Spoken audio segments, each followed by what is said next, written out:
Hello and thanks for joining us for the 40th episode of Into the Killing. If this is your first episode, we really appreciate you giving us a chance and hopefully you find it interesting. If you listen to other episodes, thank you so much for coming back and listening again. We would not have gone to 40 episodes without your support. In this week's episode, we're going to take a look at a case that arguably had horrifying consequences years later. For this episode, we're going back to the winter of 1972. On November 27, 1972, The Count made his debut on Sesame Street. 2 days later, Atari released the arcade game Pong, which was the first video game to be commercially successful. In 1972, the biggest movie of the year was Francis Ford Coppola's classic, The Godfather.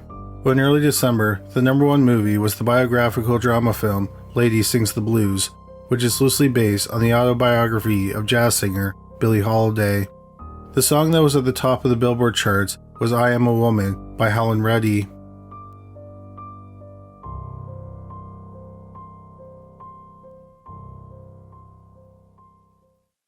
In early December, the Stayner family was living in Merced, California. Delbert and Kay Stayner had 2 sons and 3 daughters, Carrie, Steven, Cynthia, Corey, and Jody. Overall, the family was a happy one. They did have spats, but that's not unusual with a family that has 5 children. Steven was an outgoing young boy, and despite being told not to, he would talk to strangers. On the afternoon of December 4th, 1972, all the Stayner children who were school age went to school. Tragically, Steven didn't come home. His parents looked around the neighborhood for him, but they couldn't find any trace of him. They called the police, and a more extensive search was conducted. But no trace of 7-year-old Steven Stayner was found. Steven's disappearance punched a hole in the family's life. It consumed the thoughts of Delbert and Kay, and they were desperate for answers. Any tip they received, they would personally follow up on it. They thought that if one of the tips turned out to be helpful and they ignored it, how could they live with themselves? Without meaning to, their other children took a secondary role in their lives. If Steven had died, perhaps knowing what had happened to him would have allowed them to grieve and move on. But not knowing what happened to him made things so much worse. For years, no progress was made on the case. Then, just over 7 years after Steven was kidnapped, on March 1st, 1980, a teenage boy and a 5-year-old boy walked into the police station in Ukiah, California. The police immediately recognized the young boy. He was 5-year-old Timothy White. A few weeks earlier, Timothy had been kidnapped from the front yard of his family's home in Ukiah. So the police were immediately suspicious of the teenage boy. He was going by the name Dennis Gregory Parnell. They had him do a written statement, and he wrote, "My name is Steven Stayner. I am 14 years old. I don't know my true birth date, but I use April 18th, 1965. I know my first name is Steven. I'm pretty sure my last name is Stayner, and if I have a middle name, I don't know it." In the written statement, Steven wrote Stayner incorrectly. He spelled it S-T-A-I-N-E-R instead of S-T-A-Y-N-E-R. The police soon learned that a 7-year-old boy named Steven Stayner had been kidnapped from Merced, California 7 years earlier. Merced is about 250 miles from Ukiah. Steven told the officers that both he and Timothy had been kidnapped by a man named Kenneth Parnell. Steven explained that he did not want Timothy to experience what he went through over the past 7 years and 2 months. On the night Steven and Timothy came into the police station, Parnell was working at a motel. He was arrested before sunrise. Timothy was returned to his parents just hours after he was found. The next day, Steven was reunited with his family after 7 years and 2 months. After Parnell was arrested, the police investigated his past. He was born on September 26, 1931, in Amarillo, Texas. His mother was a fundamentalist Christian, and his father was an alcoholic. Parnell was born at the beginning of the Great Depression and the Dust Bowl, and his family struggled financially. Parnell showed signs of disturbing behavior from a young age. One time, he tried to pull out his own teeth with a pair of pliers. Parnell's mother ran a boarding home, and when he was 13, one of the boarders sexually abused him. As a teenager, Parnell was in and out of juvenile detention centers and psychiatric hospitals. When he was 19, he was in Bakersfield, California. He pulled his car up to 3 boys and told them he was a police officer. He then forced one of the boys to perform oral sex on him. He was arrested for sexual assault and he was convicted. He ended up serving 3.5 years in prison. When he was released, he relocated to Utah, but he didn't stay out of trouble. He robbed a gas station. Once again, he was arrested and he was convicted. He spent 6 years in prison. When he was released, authorities told him to leave Utah and never return. After traveling around for a bit, Parnell returned to California. He managed to land a job as a night auditor at a lodge in Yosemite National Park.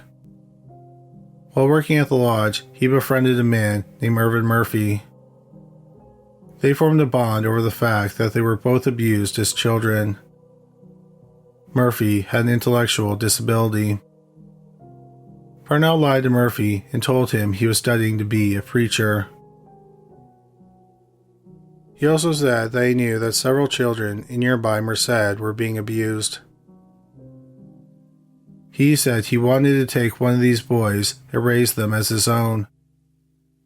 Murphy believed Parnell and he said he would help. In early December, they started watching children in Merced as they walked home from school. One boy caught Parnell's attention. He heard the young boy talking to a mailman. The boy said his name was Steven and recently had been spanked by one of his parents. Parnell decided that this would be the boy he would take. On December 4th, 1972, a 7-year-old Steven Stayner was walking home. Irvin Murphy approached him. Murphy said he was with a church and they were doing a gift drive. He wanted to know if Steven's mother had any gifts she would like to donate. Steven, who was very outgoing, told Murphy that his mother probably would want to help. Murphy offered him a ride to his house and they could pick up the gifts. Steven agreed and they got into the car where Parnell was behind the wheel. They drove Steven directly to a remote cabin. The first night, Parnell molested him. After a few days, Parnell told Steven that his parents lost custody of him because they couldn't afford to keep him. Parnell told Steven that he should call him Daddy and he would take on a new name, Dennis Gregory Parnell. Gregory was Steven's real middle name. Parnell also had him use his real birth date. For the next few years, Parnell would enroll Steven in schools, but they never stayed anywhere very long. Everyone assumed that they were a father and son. But, of course, what was really happening was that Parnell was regularly sexually abusing Steven. Parnell gave Steven the freedom to do pretty much whatever he wanted. Steven smoked cigarettes and marijuana, drank alcohol, and he came and laughed whenever he wanted. As Steven entered puberty, Parnell started to lose interest in him. Parnell tried to convince Steven to help him kidnap another young boy, but Steven refused. So Parnell tried to find someone else to help him. He broached the topic with a 16-year-old boy named Randall Poorman, who went by his middle name, Sean. Sean and Steven had met at school and they became friends. In early 1980, Sean was crashing at Parnell's cabin. Parnell told Sean he wanted to build a new family and he needed a young boy to do that. He offered Sean $50, 2 bottles of Jack Daniels, and some marijuana if he helped him get a kid. Sean agreed to help. On February 13th, 1980, Parnell and Sean were cruising around Ukiah, and they spotted 5-year-old Timothy White. Sean grabbed Timothy and dragged him as he kicked and screamed. Once Timothy was in the car, Parnell sped off. They gave Timothy some orange juice that had been laced with crushed up sleeping pills. He soon fell asleep. They took him to the rural cabin where they had been living. Like Parnell did with Steven, Parnell told Timothy that his parents couldn't afford him, so he had adopted him. He told Timothy to call him Daddy. After a few weeks, Steven thought about the situation, and he decided he didn't want Timothy to go through the same things he did, so he brought him to the police station. Besides Parnell, Irvin Murphy and Sean Poorman were also arrested. In the spring of 1980, Sean pleaded guilty to false imprisonment in a juvenile court. He was sent to a reform school. In June 1980, Parnell went to trial for kidnapping Timothy White. He was found guilty and he was sentenced to 7 years in prison. In January 1982, Parnell and Murphy were convicted of kidnapping Steven. Murphy was given 5 years in prison. At the time in California, there was a strange law that if someone was convicted of kidnapping for a second time, they could only be sentenced to a maximum of 1 year and 8 months on the second conviction. So the judge gave Parnell the maximum of 20 months in prison. Kenneth Parnell served about 5 years for both kidnappings, and he was released in April 1985. He finished his parole in 1988. When Steven Stayner was found alive, it made headlines across the world. He was hailed as a hero for saving Timothy.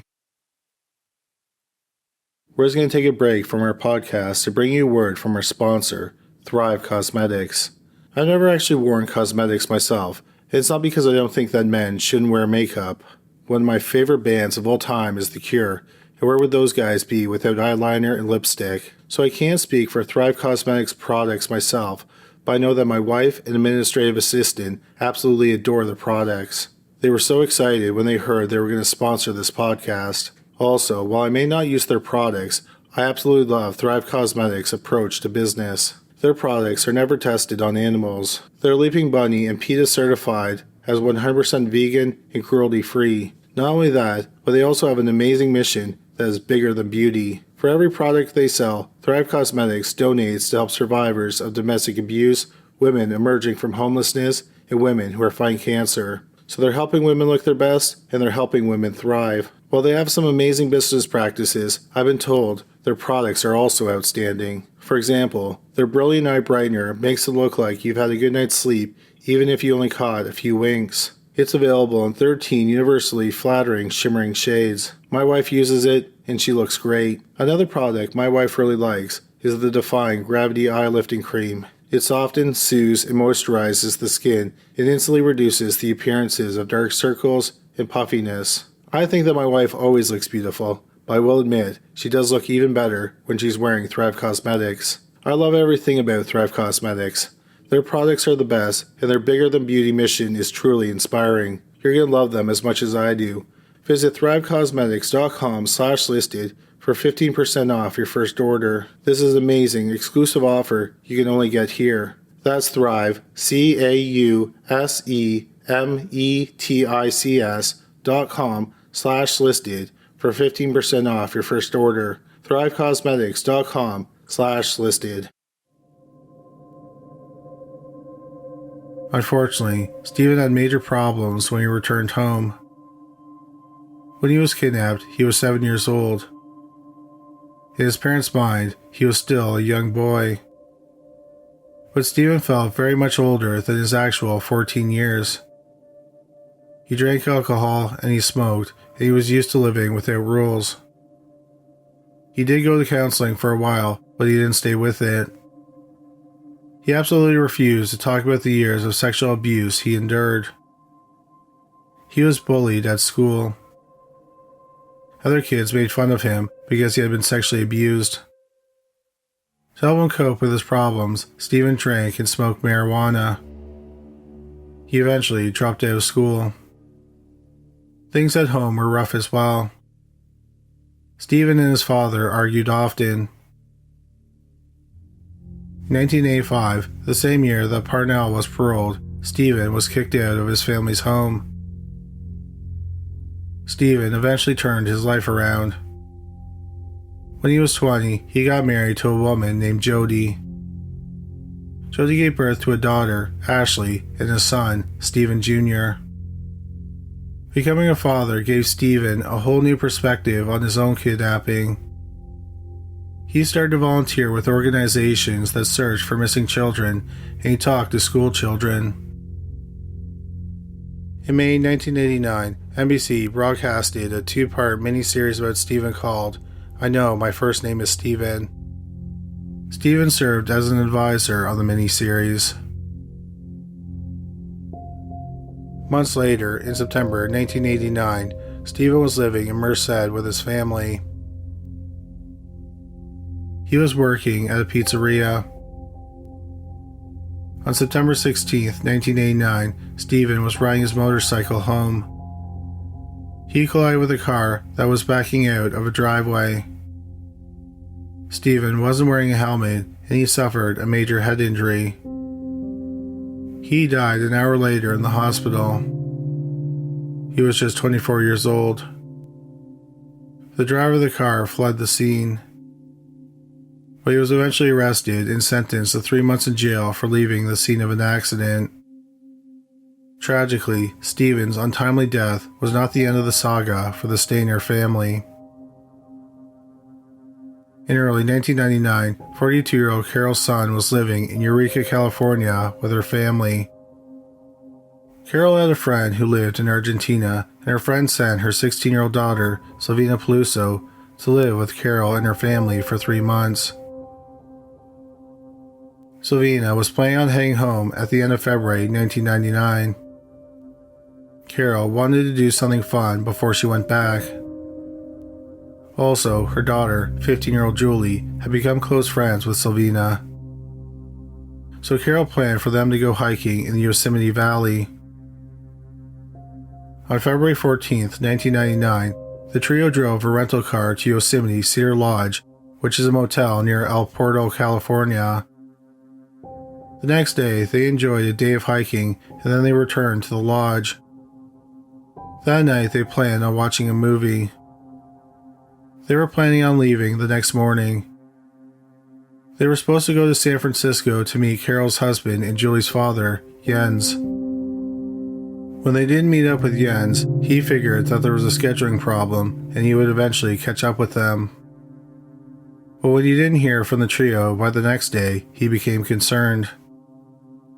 Jens called the rental car company and learned that Carol never returned the car. Jens became incredibly concerned, so he called the police and reported them missing. At first, the police thought that the trio simply got lost. The police checked their motel room and had been cleared out. The staff said that they had done an advanced checkout, and when they got into the room, none of their personal belongings were there. There were also no signs of foul play or anything suspicious. For weeks, there were no signs of the women. Then, near the end of February, Carol's wallet with some cash and her credit cards was found in Modesto, California, which is over 90 miles from the motel. Then, March 18th, a month after they went missing, the burnt-out shell of the rental car was found hidden in a forest. In the trunk were the charred remains of 2 people. They were burned beyond recognition. Using dental records, the bodies were identified as 42-year-old Carol Sun and 16-year-old Silvina Peluso. The body of 15-year-old Julie Sun was nowhere near the burnt-out car. 6 days after the bodies were found, the police received an anonymous letter and a crudely drawn map. The letter said, We had fun with this one. The police followed the map and they found the badly decomposed body of Julie's son. Her throat had been slit almost to the point of decapitation. Julie's body was about an hour's drive from where the burnt-out car was abandoned. Initially, the police thought that the murders were the work of homicidal meth heads. It wasn't long before the case went cold.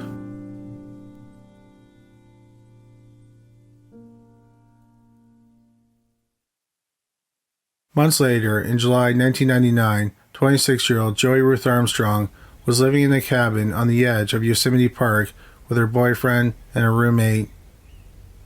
The cabin didn't have running water or electricity. Their cabin wasn't far from Yosemite Cedar Lodge. Armstrong was a naturalist who worked at the Yosemite Institute. On July 21, 1999, Armstrong was planning on taking a road trip to visit a friend. At the time, both her boyfriend and her roommate were away. When Armstrong didn't arrive at her friend's home, she was reported missing. Rangers went to her cabin and they found her truck. They searched the area, and beside a stream that Armstrong used for drinking water was her headless body. Armstrong's head was found about 40 feet away in the stream. Other people who worked in the park lived nearby. They were asked if they had seen anything unusual. They said that they saw a blue 1979 International Harvester Scout. The police learned that the maintenance man at the Cedar Lodge drove a 1979 Blue Scout. He had been one of several people who were questioned after Silvina Peluso and the sons were murdered, but they had no evidence to connect him to the murder. The maintenance man was 37-year-old Cary Stayner. You may remember from the beginning of the episode, the Stayner family had two sons. Steven was one of them, and the other son was the eldest of the Stayner family, Cary. Cary was brought in for questioning, and he said he would confess, but he wanted something in exchange. What he wanted shocked the seasoned FBI agent who was interviewing him. Cary wanted child pornography. The agent didn't turn him down, but instead, he used other methods to coax the confession out of him. Cary explained that he wanted to kill his girlfriend and her two daughters, but decided he couldn't go through with it. On the day the sons and Silvina were killed, he was stalking a group of 4 women and 1 man who were camping in the park. He thought about killing them, but he believed that the man would put up too much of a fight. So he decided to kill the sons and Silvina. He went to their room and told them he had to fix a leak in the bathroom, so they let him in. Carol was reading a book, and the 2 girls were watching Jerry Maguire. Cary said he went into the washroom, and they walked back out with a gun. He bound all 3 women on the bed. He then led the 2 younger women into the bathroom. He then used a rope to strangle Carol. He was surprised at how much effort it took. Once she was dead, he took her body and placed it in the trunk of her rental car. He then brought Julie and Silvina back into the main room. He tried to get them to perform sex acts on each other, but he said that Silvina kept crying and he didn't like that. So he brought her into the bathroom and then strangled her to death in the bathtub. Once he was done, he sexually assaulted Julie. He then put Julie in the motel room next to the one they had rented. Cary took Silvina's body out of the motel room and put it in the trunk with Carol's body. He then cleaned out the family's room to make it look like he had never been there. Once he was done, he got Julie into the car's front passenger seat, and he got into the driver's seat. As they drove, Cary said he began to like Julie. He then parked the car and carried Julie to an opening that overlooked some water. He told her that he wished he could keep her. He then raped her again. When he was done, he told her that he loved her. He then slit her throat. He left her body and dumped the car. 2 days later, he returned to the car with some gasoline and he torched it. He then drove to Modesto and dumped the wallet. 5 months later, Carrie happened upon Joey Armstrong as she was loading her truck for a road trip. He started talking to her and he realized she was alone, so he pulled out his gun. He bound her wrists with duct tape and forced her to get into his truck. As they started driving, Armstrong jumped out and ran. Carrie said that he chased her and he tackled her. He then put his knife to her throat and kept cutting until her head came off. Carrie went to trial in August 2002 for the murders of the Sons and Sylvina. He pleaded not guilty by reason of insanity. The Stayner family testified, and they said that after Steven was kidnapped, Carrie and the other children were generally ignored. Their parents' thoughts were constantly on Steven. When Steven came home, Carrie was ignored again, but in a different way.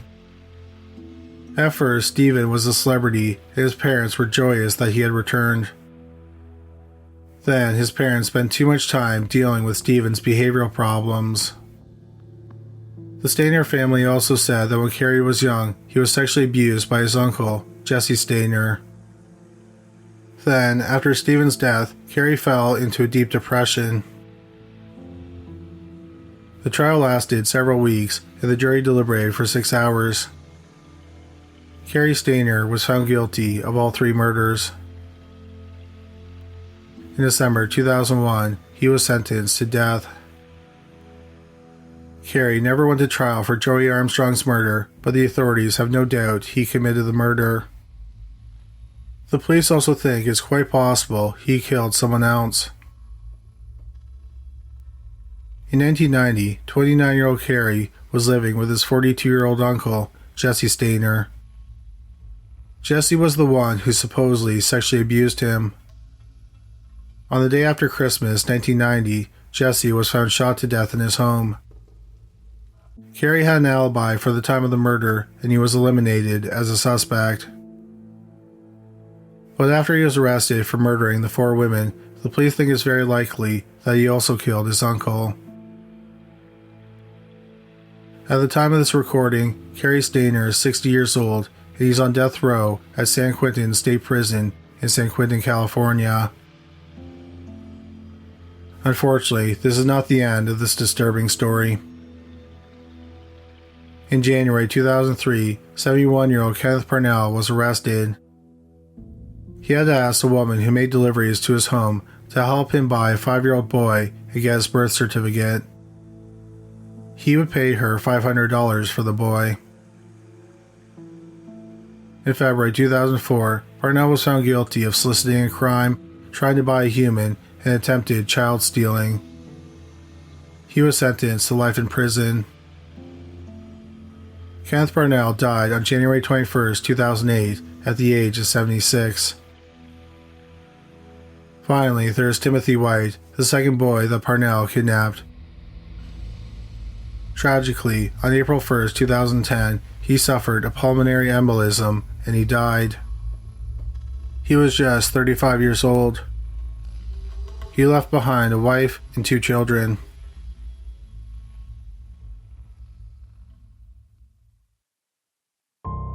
Thank you so much for listening to this week's episode. Our producer and sound designer was Danelle Cloutier. If you just discovered this podcast, please check out our YouTube channel. We have over 325 videos featuring bizarre but true crime stories. You can find it at youtube.com/criminally-listed. We also recently launched a new channel called Paranormally Listed, where we examine things like UFOs, cryptids, and hauntings, so please check that out as well. You can find that at youtube.com/paranormally-listed.